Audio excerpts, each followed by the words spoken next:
ഇന്ന് കണ്ണൂർ ജില്ലയിൽ നിന്നും UDF നേതൃത്വത്തിലുള്ള മലയോര സമരയാത്ര ആരംഭിക്കുക. ഈ യാത്ര പ്രഖ്യാപിക്കുമ്പോൾ ഇതിലെ ഒന്നാമത്തെ ആവശ്യം നിർദ്ദിഷ്ട വനനിയമം പിൻവലിക്കുക എന്നതായിരുന്നു. യാത്ര പ്രഖ്യാപിച്ചപ്പോൾ തന്നെ ഈ വനനിയമം പിൻവലിക്കുന്നതായി ബഹുമാനപ്പെട്ട മുഖ്യമന്ത്രി പ്രഖ്യാപിച്ചു. ഞങ്ങൾ അതിനെ സ്വാഗതം ചെയ്തു. രണ്ടാമത്തെ പ്രധാനപ്പെട്ട ആവശ്യം വന്യജീവി ആക്രമണങ്ങളിൽ നിന്നും ജനങ്ങളെ രക്ഷിക്കുക എന്നതാണ്.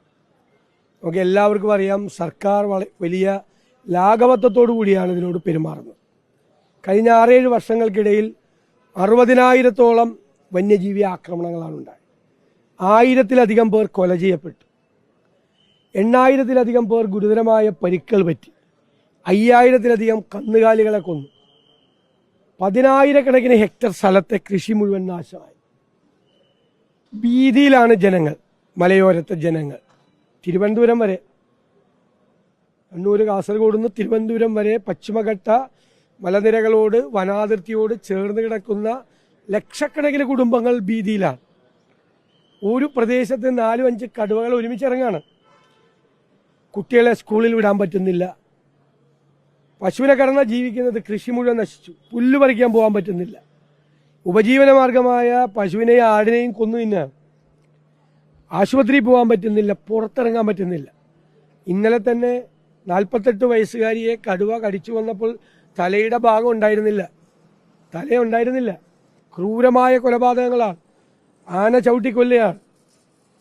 ഇത് പരമ്പരാഗതമായി ഇതിനെ പ്രതിരോധിക്കുന്ന ചില മാർഗങ്ങളുണ്ട്. സൗരോർജ്ജ വേലി, അതുപോലെ കിടങ്ങുകൾ, ഇങ്ങനെ ഉൾപ്പെടെയുള്ള കുറേ കാര്യങ്ങൾ. അതൊന്നും കഴിഞ്ഞ 3-4 കൊല്ലമായിട്ട് ചെയ്യുന്നില്ല. ഞാൻ നിയമസഭയിൽ പറഞ്ഞു, ഇതിനുവേണ്ടി 4,000-ഓളം പേർക്ക് നഷ്ടപരിഹാരം കൊടുത്തിട്ടില്ല. തുച്ഛമായ തുകയാണ് പലർക്കും നഷ്ടപരിഹാരം. ഗുരുതരമായി പരിക്ക് പറ്റിയവർക്ക് പോലും ചികിത്സ കൊടുക്കാനുള്ള സൗകര്യങ്ങളില്ല. കൃഷി നശിച്ചവർക്ക് ഒന്നും കിട്ടുന്നില്ല.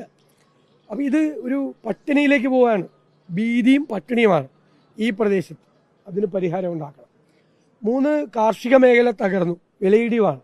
വളത്തിന് വില കൂടി, അതുപോലെ കീടനാശിനികൾക്ക് വില കൂടി, കാർഷിക ഉൽപ്പന്നങ്ങൾക്ക് വിലയിടിഞ്ഞു.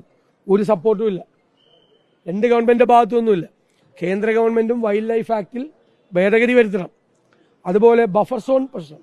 കേരളത്തിൽ 29%-ലധികം വനമുണ്ട്. ദേശീയ ശരാശരിയേക്കാൾ കൂടുതലാണ്. ആ വനം സംരക്ഷിക്കണം, ഞങ്ങൾക്കൊരു തർക്കമില്ല. പക്ഷെ വീണ്ടും ജനസാന്ദ്രതയുള്ള പ്രദേശങ്ങൾ റിസർവ് ഫോറസ്റ്റായി നോട്ടിഫൈ ചെയ്യാണ്. ജനങ്ങളെ വീണ്ടും പ്രയാസപ്പെടുത്തുകയാണ്. അതിൽ നിന്ന് പിന്മാറണം. ഇടുക്കിയിൽ വന്നാൽ CHR മേഖലയിൽ പ്രശ്നം, ലാൻഡ് അസൈൻമെൻറ്റിൻ്റെ പ്രശ്നം, ഇങ്ങനെ ഗുരുതരമായ വിഷയം നേരിടുക. ആ മലയോരത്തെ ജനങ്ങളോട് ഐക്യദാർഢ്യം പ്രകടിപ്പിച്ച് കൂടുതൽ ഇൻട്രാക്ട് ചെയ്ത് ഞങ്ങൾ ഈ ജാഥ അവസാനിക്കുമ്പോൾ ഞങ്ങൾ ഒരു കോൺക്രീറ്റ് ആയിട്ടുള്ളൊരു പ്രപ്പോസൽ തയ്യാറാണ്. ഗവൺമെൻറ്റുകൾ അതിന് പരിഹാരം ഉണ്ടാക്കണം. ഞങ്ങൾ അവർക്ക് വാക്ക് കൊടുത്തിട്ടാണ് പോരുന്നത്, ഇനി ഞങ്ങൾ പരിഹാരം ഉണ്ടാക്കും എന്ന്.